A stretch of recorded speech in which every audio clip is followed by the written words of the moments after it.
নেপালের নতুন মন্ত্রিসভায় নারীদের সংখ্যা ইউরোপ আমেরিকার দেশগুলোকেও ছাড়িয়ে গেছে। এক নজরে দক্ষিণ এশিয়ার সরকারগুলোর মন্ত্রিসভায় নারী মন্ত্রীদের হার দেখে নিন। নেপালের নতুন সরকারে ১৫ সদস্যের মন্ত্রিসভায় ৫ জনই নারী সদস্য, যা মোট সদস্যের ৩৩.৩%। এটি দক্ষিণ এশিয়ায় লিঙ্গ সমতার ক্ষেত্রে এক অনন্য উদাহরণ।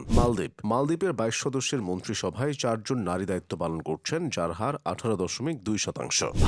ভারতের মন্ত্রিসভায় নারীদের প্রতিনিধিত্বের বর্তমান হার ৯.৫% থেকে 10%-এর কাছাকাছি। ভুটানের সরকারে নারী প্রতিনিধিদের অংশগ্রহণ বেশ সীমিত। তাদের ১০ সদস্যের ছোট মন্ত্রিসভায় মাত্র একজন নারী সদস্য রয়েছেন শতাংশের হিসেবে, যা 10%। বাংলাদেশের ৫০ সদস্যের বিশাল মন্ত্রিসভায় নারী সদস্য রয়েছেন মাত্র ৩ জন। ফলে শতাংশের হিসেবে বাংলাদেশের মন্ত্রিসভায় নারীর হার মাত্র ৬%। পাকিস্তানের ৫৫ সদস্যের মন্ত্রিসভায় মাত্র ৩ জন নারী, শতাংশের হিসেবে যা মাত্র ৫.৪৫%। আফগানিস্তান তালিকার সবচেয়ে খারাপ অবস্থা আফগানিস্তানের। বর্তমান তালেবান শাসনামলে নারীদের জনজীবন ও রাজনীতি থেকে সম্পূর্ণ নিষিদ্ধ করায় সেখানে মন্ত্রিসভায় নারীর হার 0%।